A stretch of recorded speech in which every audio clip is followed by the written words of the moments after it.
Hello, Year 2 candidates. Step 2 of your ILP Phase 3 will be planning for the project that you conducted your pre-thinking on during your Step 1. So in this planning phase in activities 1 and 2, you will start by giving the name for your project. So provide a title for the project that you will be implementing, and then provide some project details. If you will be putting into practice a synchronous or in-person or real-time event, when will it be happening? What's the day and what's the time? Or if you're going to be creating an asynchronous event, such as a website or a YouTube channel, what will be the time frame that you will make it available to your target audience? And then in activity 2, you're going to provide more details, because since the pre-thinking stage you have thought through a little bit more about your project design.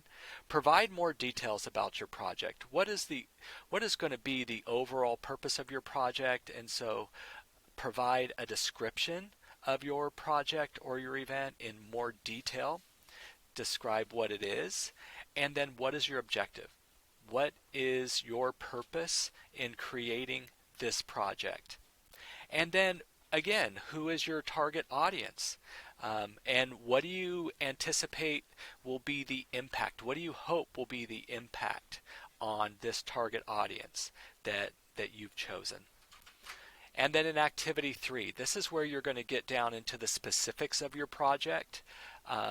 We call it the order of events in activity 3.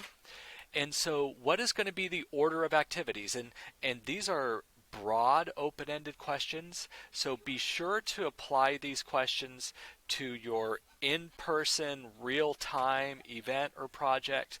If it's going to be an asynchronous event or a project that you're going to be pushing out, then apply these prompts and adapt them to that as well. So order of activities, that is just what is the order of things that are going to be taking place. So for example, if it's an in-person event, during that, for example, 2-hour in-person event, first this will happen, this will happen, this will happen.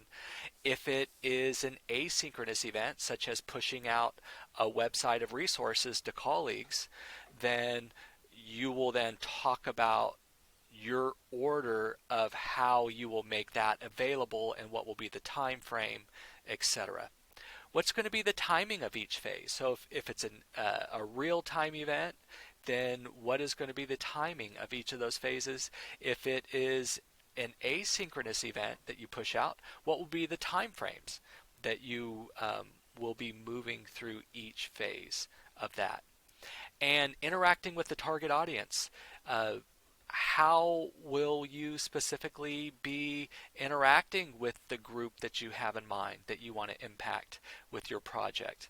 Will there be in-person contact, and will you have guests? If it's an event, will there be guest speakers? Will it be you, and will it be others? Will it be parents? Will it be students? And so who will be interacting, and how will that interaction be taking place?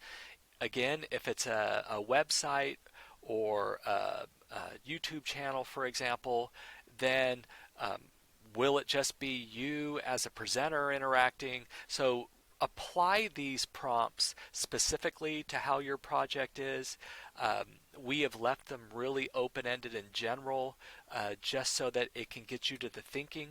If you ever have questions about how to respond to a prompt, make sure that you contact your program specialist.